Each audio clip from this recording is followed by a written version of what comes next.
On December 29, 2009, inside a detention center in Urumqi, China, a British citizen named Akmal Shaikh was executed by lethal injection. It was the first time in more than half a century that a national of the United Kingdom had been put to death abroad. His crime, smuggling 4 kilograms of heroin into China. His defense, that he had no idea the drugs were there, and that his mind was not his own. What followed was one of the most divisive cases in modern British history. To some, Shaikh was a reckless trafficker who ignored one of the world's strictest drug laws. To others, he was a mentally unstable man, manipulated by criminals, and failed by both his government and his illness. Between 2 nations, 2 systems of justice, and 2 definitions of humanity, Akmal Shaikh's death became more than a punishment. It became a symbol of power, morality, and international defiance. Akmal Shaikh was born in Pakistan in 1956 and moved to the United Kingdom as a child. His early years reflected the struggle of many immigrants, an attempt to build stability in a new world that often felt distant and demanding. As he grew older, Akmal appeared ambitious and optimistic, always searching for an identity larger than himself. He worked ordinary jobs, eventually becoming an estate agent and later a minicab owner in North London. But beneath the surface, his life was unraveling. Financial pressure, failed ventures, and restless ambition pushed him toward instability. He went bankrupt, losing not only his business, but his sense of direction. Friends and family began noticing strange shifts in his behavior. He talked endlessly about destiny, divine messages, and his belief that he was chosen for something extraordinary. His mind was moving away from reality, yet he seemed convinced that greatness was just within reach. Music became his new obsession. He believed it was his path to change the world, a divine mission to unite humanity through song. He spent hours writing lyrics that made little sense to others, but carried deep meaning for him. He spoke of fame, purpose, and recognition, even as his relationships collapsed around him. His family pleaded with him to seek help, but Akmal refused to believe anything was wrong. By the late 1990s, his behavior had become erratic and unpredictable. Business partners distanced themselves. His decisions grew impulsive and self-destructive. What once looked like ambition began to resemble delusion. Akmal Shaikh's world was shifting, slowly, silently, and dangerously, into one ruled by confusion and grand fantasy. This was not the fall of a criminal, but the decline of a man convinced that destiny was calling, even as reality was slipping further away. After his first marriage fell apart, Akmal Shaikh's life drifted further into instability. He remarried a Polish secretary and moved to Poland, convinced that a new beginning would help him rebuild what he had lost. But instead of finding peace, his thoughts became more chaotic, his behavior more unpredictable. He spoke constantly about starting his own airline, a grand dream with no money, no planes, and no experience. When it failed to materialize, he grew paranoid, convinced that unseen forces were working against him, that people were plotting to destroy his destiny. His relationships in Poland deteriorated quickly. Arguments, strange outbursts, and public disturbances led to police involvement more than once. He sent erratic letters to officials, claiming he was on a divine mission. To outsiders, he looked unstable.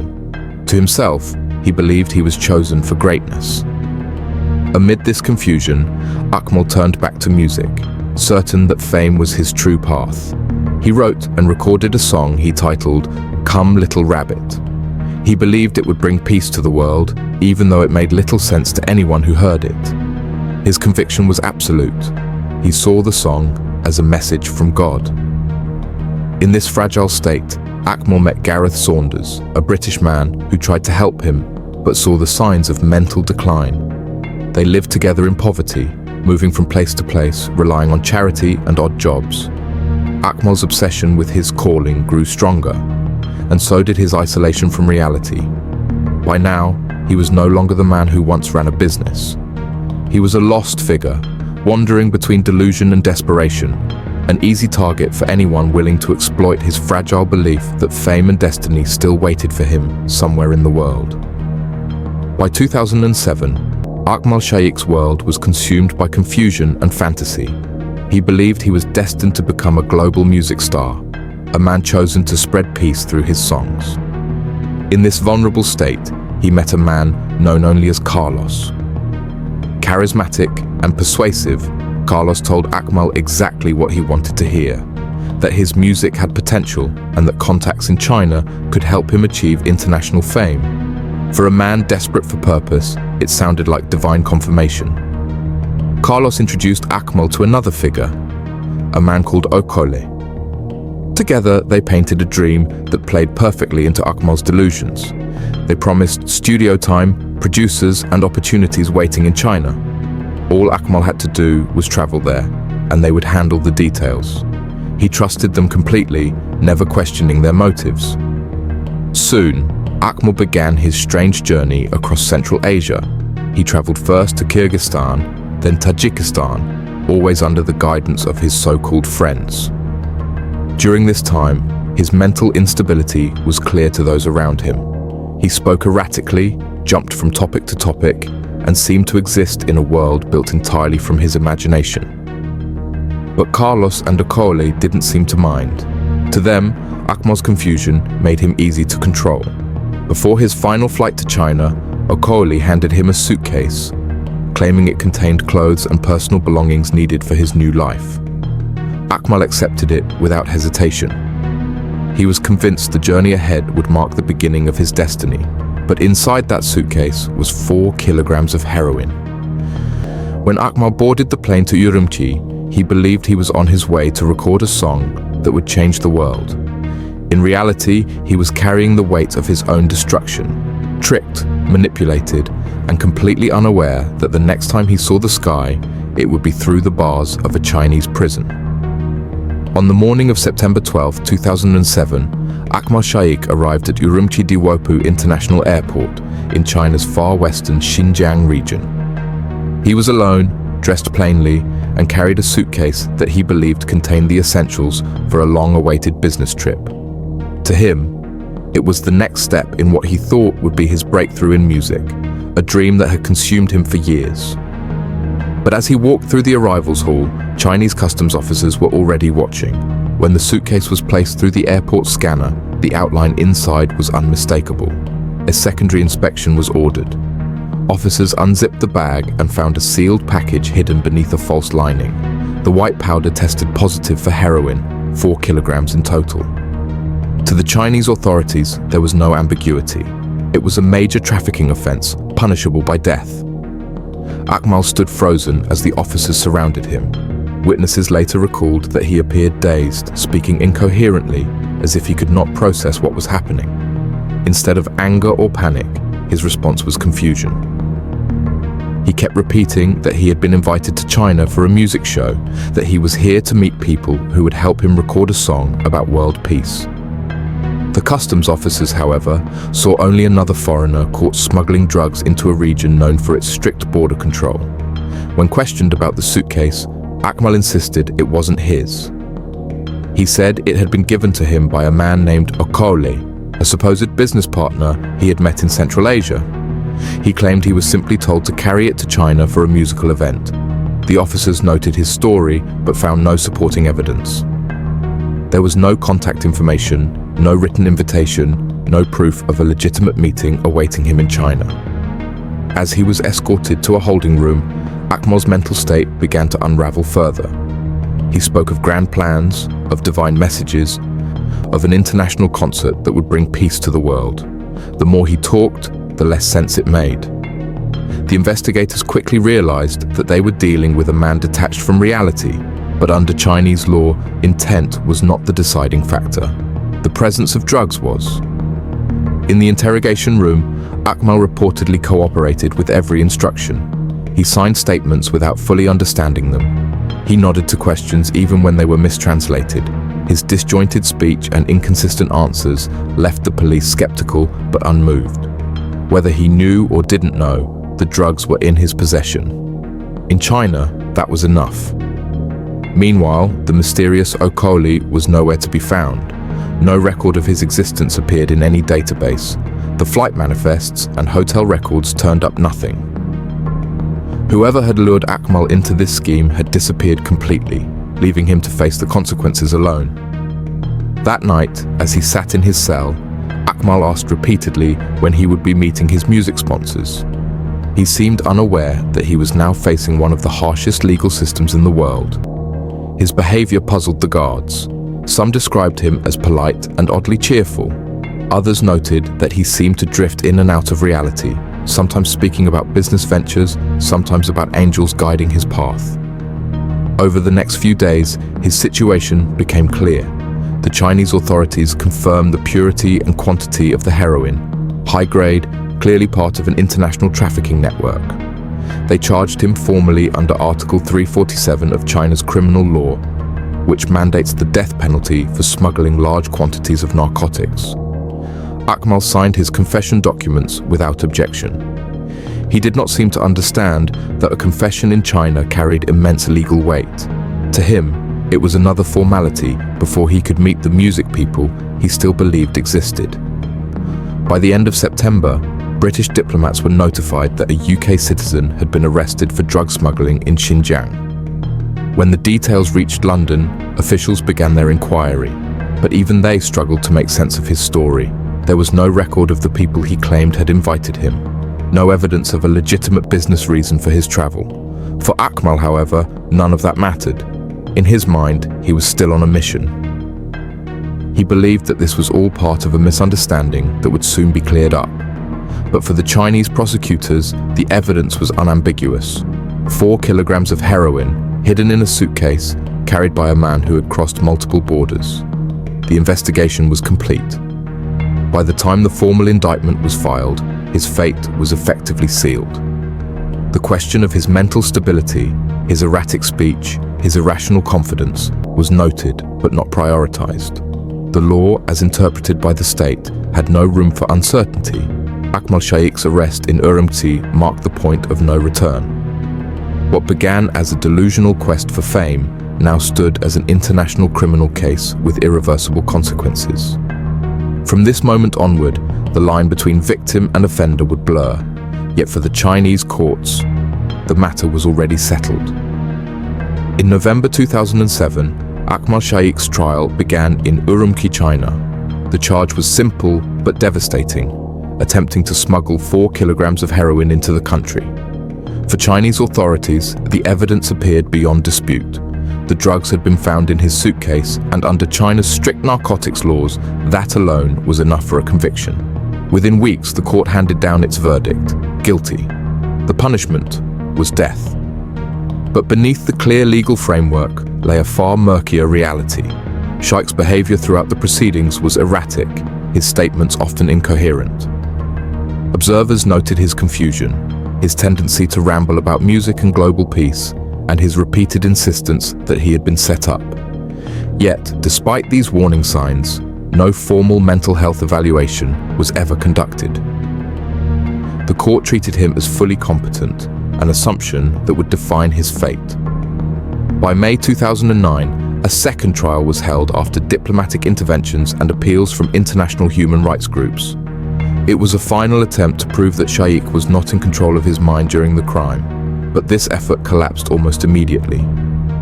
Representing himself, Shaikh delivered a rambling, disjointed defense, talking about fame, destiny, and divine purpose rather than legal arguments.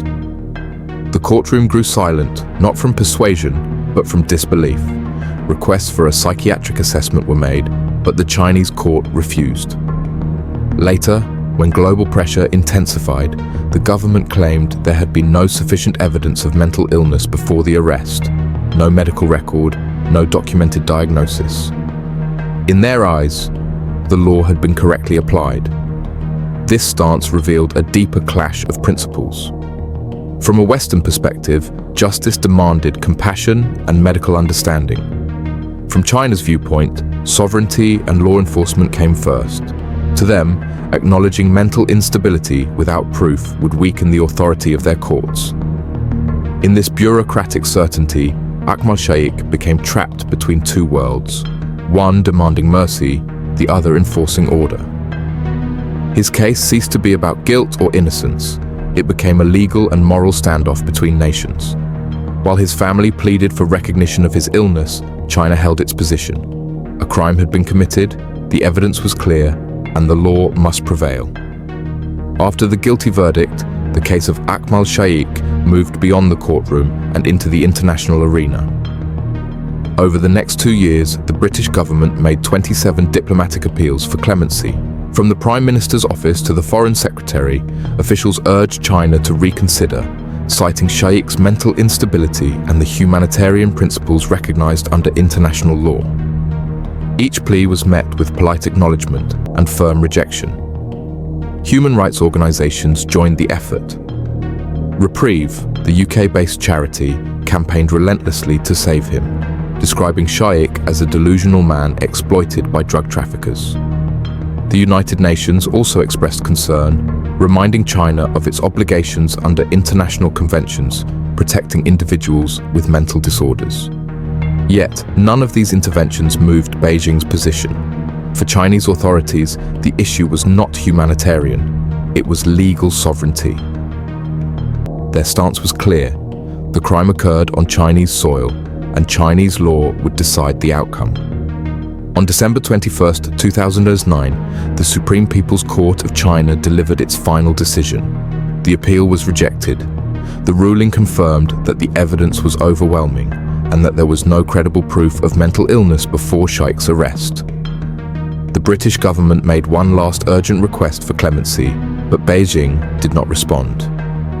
8 days later, on December 29th, Akmal Shaikh was executed by lethal injection in Urumqi. British officials were informed only after the procedure had been carried out. His family was not allowed to be present. The body was buried according to Islamic rites, arranged quietly by local authorities. The reaction in Britain was one of shock and grief.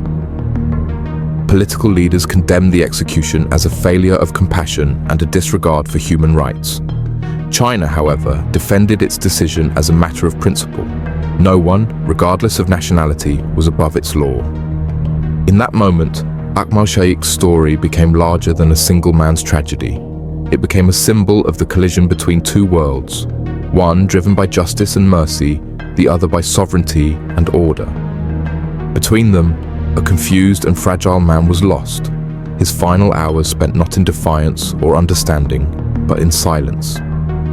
The execution of Akmal Shaikh on December 29, 2009 sent shockwaves through the world. In Britain, the response was immediate and fierce. Prime Minister Gordon Brown publicly condemned the act, expressing deep sorrow and outrage. He emphasized that executing a mentally ill man went against the fundamental principles of humanity. Human rights organizations, including Amnesty International, echoed the same message, calling the event a grave failure of justice and compassion. For many in the West, it was not only the death of a man, but the moral collapse of diplomacy and understanding. In China, the reaction could not have been more different. Public opinion strongly favored the execution. Online forums and national media praised the government's decision, framing it as an assertion of national dignity. To many Chinese citizens, foreign criticism felt like hypocrisy, a return of Western arrogance dressed as moral concern. The reference to the Opium Wars was frequently invoked, a reminder of the century-long humiliation inflicted by Britain through its own drug trade. In that context, Akmal Shaikh's case became symbolic, not of mercy denied, but of sovereignty defended. This cultural rift exposed deep historical scars. Where Britain saw a miscarriage of justice, China saw justice finally applied without outside interference. Western diplomats argued about human rights and due process. Chinese officials spoke of law, order, and national pride. The more the West pleaded for leniency, the more Chinese commentators viewed it as an insult, a demand to rewrite their laws for the comfort of others. The British media reflected the nation's division. Some outlets portrayed Shaikh as a tragic figure, a delusional man manipulated by criminals and abandoned by the system meant to protect him. Others were less sympathetic, arguing that personal responsibility could not be erased by madness, and that smuggling narcotics into China, one of the world's harshest anti-drug states, was a fatal misjudgment. In the end, Akmal Shaikh's death became more than a legal outcome. It became a mirror reflecting the divide between two civilizations. One measured justice through empathy, the other through authority. His story forced both sides to confront a haunting question. When law and mercy collide, which defines true justice? In the years since Akmal Shaikh's execution, his story has continued to stir uncomfortable questions. Questions that challenge not only the legal definition of guilt, but the moral boundaries of justice itself. Was he a calculating smuggler who knowingly broke one of the world's harshest drug laws? Or was he, as his family and many observers claimed, a man trapped within the fog of mental illness, too delusional to grasp the magnitude of his actions? Psychologists and legal experts have long debated whether individuals suffering from severe mental disorders can truly comprehend the concept of crime and punishment. In Akmal's case, signs of instability were not subtle.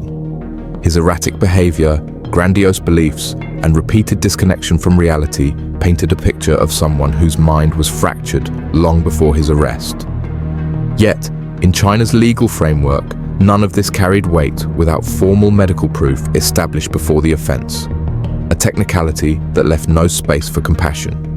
This conflict exposed the deep ethical divide between cultural systems. In Western democracies, mental illness often serves as grounds for leniency or treatment. In China, the emphasis lies firmly on responsibility and deterrence. The law exists to protect society, not to interpret psychology. And within that rigid system, Akmal's humanity became secondary to the symbolic message of control. Drugs would not be tolerated, no matter the messenger. Diplomatic tensions eventually faded, but the legacy of the case remains.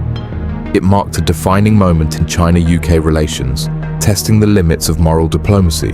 For Britain, the event was a human tragedy.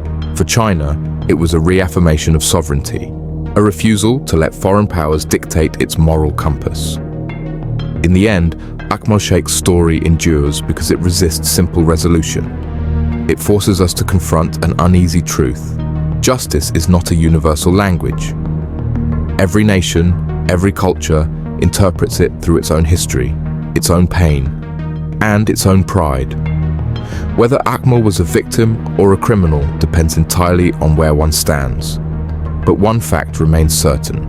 His death turned a forgotten man into a global mirror, reflecting both the fragility of mercy and the unyielding force of law. In the end, Akmal Shaikh's story stands as one of the most haunting paradoxes of modern justice. A man who dreamed of fame but achieved it only through infamy. His name became known not for the music he longed to share, but for the sentence that silenced him. What began as a journey of misplaced ambition ended as a global moral reckoning. His execution remains both an assertion of law and a symbol of tragedy. For China, it reaffirmed control and sovereignty, a demonstration that justice is blind to foreign pressure. For Britain and much of the world, it exposed the thin line between punishment and cruelty, between enforcing the law and understanding the human mind behind it. Akmal's story forces reflection on the cost of absolute justice. What happens when the law becomes so rigid that it leaves no room for mercy?